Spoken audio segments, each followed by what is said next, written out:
Hi guys, my name is Mitch Ellis. I'm the lead developer of the 3D Hive Builder, and today's tutorial is about creating what we call an NPC trigger, or a non-player character trigger. So a non-player character is basically any character or human or animal in the world that isn't controlled by a player.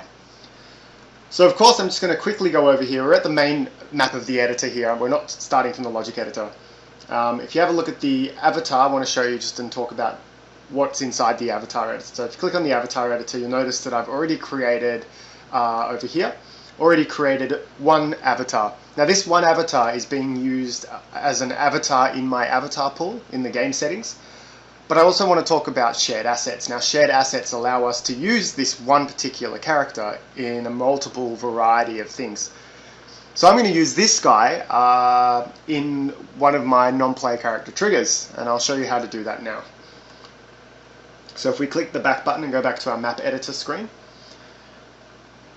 Okay, let's click on the logic editor. So at this point what you should have done is you should have at least one avatar in the avatar editor, which you can do by following the new avatar creation tutorial.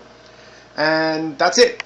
Then basically you just need to get yourself on over to the logic editor. And we're going to add a new trigger, and that new trigger we're going to edit the settings. I'm going to call this my NPC trigger. Remember, NPC stands for non-player character. Okay, the trigger type is actually a spawn, and the subcategory of the trigger is character. And what you'll notice here, the first thing that we have is our linked item, and our linked item will basically show us all of the avatars we have in our avatar library. Because I only have one, I'm just going to select him, which is Mitch. Okay, you notice that there's some pretty familiar parts here that are based off the triggers, the spawn triggers of all the other items. We've got the regeneration time, which basically means when this avatar is killed, how long does it take for that avatar to come back alive again. So I've just got generated once here. Okay, now we've got a couple of different things. Let's talk about these. Okay, so we have a kill reward. Now a kill reward is basically a reward that pops up when that non-player character is killed. I've got a big tutorial about how to create rewards that you should look at if you want to find out more information about this. But I haven't got any rewards in this tutorial at the moment, but that's just basically what it is. A kill reward is basically an item that will pop up when the non-play character is killed in the world.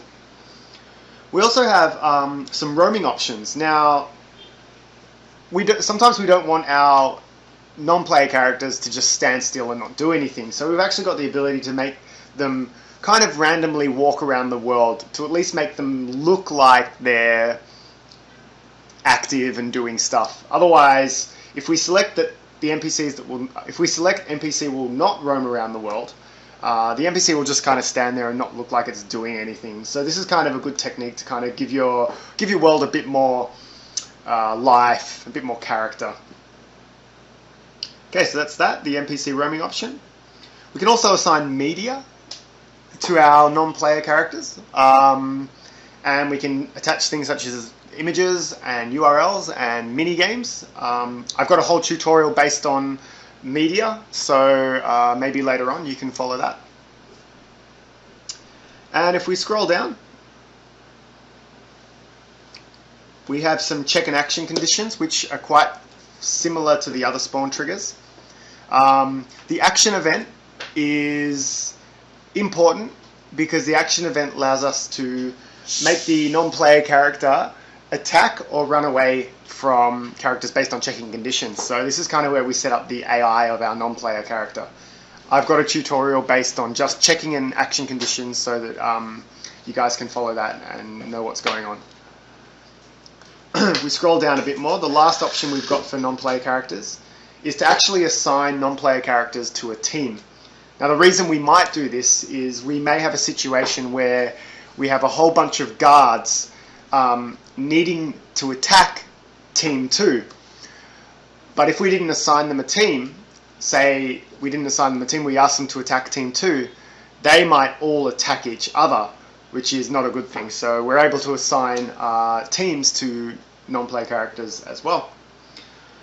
So there you go. I hope that's fairly straightforward. There's quite a few settings there. So after you've created your trigger, you can click the save button, and you'll notice over here that our avatar or character head that we selected in our avatar editor appears in the little preview window. Okay, so we're going to go back, and we're going to have a look here in our triggers. Make sure you click the triggers tab, and you'll notice that our NPC trigger is now there, available to place. So we can click on that and activate the trigger, and then place it as many times as we want in the world. There you go. So I've just placed 5 characters very easily. They'll all have the same attributes of the properties that we set in the logic editor. So this is how we create a non-player character trigger in our world. Thanks guys. Cheers.